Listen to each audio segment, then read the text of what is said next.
Government sector versus private sector, government job versus private job, ఏది better? మీరేమంటారు దాని మీద?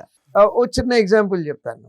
ఇవాళ నా దగ్గర కోచింగ్ సెంటర్‌లో ₹1,00,000 జీతం ప్రైవేట్ సెక్టార్‌లో తీసుకుంటూ సెలవు పెట్టి క్లాసులకొచ్చే పిల్లలు కనీసం ఒక 20 మందిని చూపిస్తాను.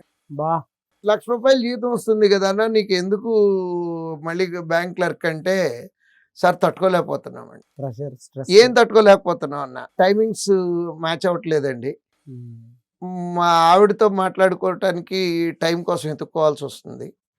నా పిల్లలతో లాస్ట్ ఎప్పుడు మాట్లాడానో గుర్తెచ్చుకోవడం కొంచెం కష్టం అవుతుంది. ఇలాంటి ఇబ్బందులు ఉన్నాయి నాకు. పబ్లిక్ సెక్టార్ అనుకోండి, ₹1 తక్కువ వచ్చినా నేను ఏ టైంకి ఆఫీస్కి వెళ్ళాలి అనేది నాకు తెలుసు. నేను ఎంతసేపు పని చేయాలి అనేది నాకు క్లారిటీ ఉంది. ఈ రకమైనటువంటి ఆలోచన విధానం కొంచెం ఎక్కువ పెరిగిందండి కోవిడ్ తర్వాత. నెక్స్ట్ అందుట్లో ఈ మారుతున్న టెక్నాలజీ అనుకున్నాము. ఈ టెక్నాలజీ మూలాన అంటే ఏఐ రావటం తోటి ఈ ప్రైవేట్ సెక్టార్లో majority of the industries cost కటింగ్కి వెళ్ళిపోయినాయండి. ఆపర్చునిటీ దొరుకుతుంది వాళ్ళకి.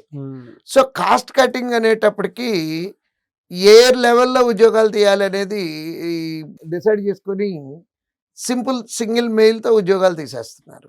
అదే పబ్లిక్ సెక్టార్ అనుకోండి, వన్స్ ఉద్యోగం ఇచ్చిన తర్వాత ఈవెన్ ప్రైమ్ మినిస్టర్ కాంట్రేమో మనం తప్పులు చేయనంత కాలం మన ఉద్యోగాలు ఎవరు తీయలేరండి. అంటే ఒక స్టాండర్డ్ లైఫ్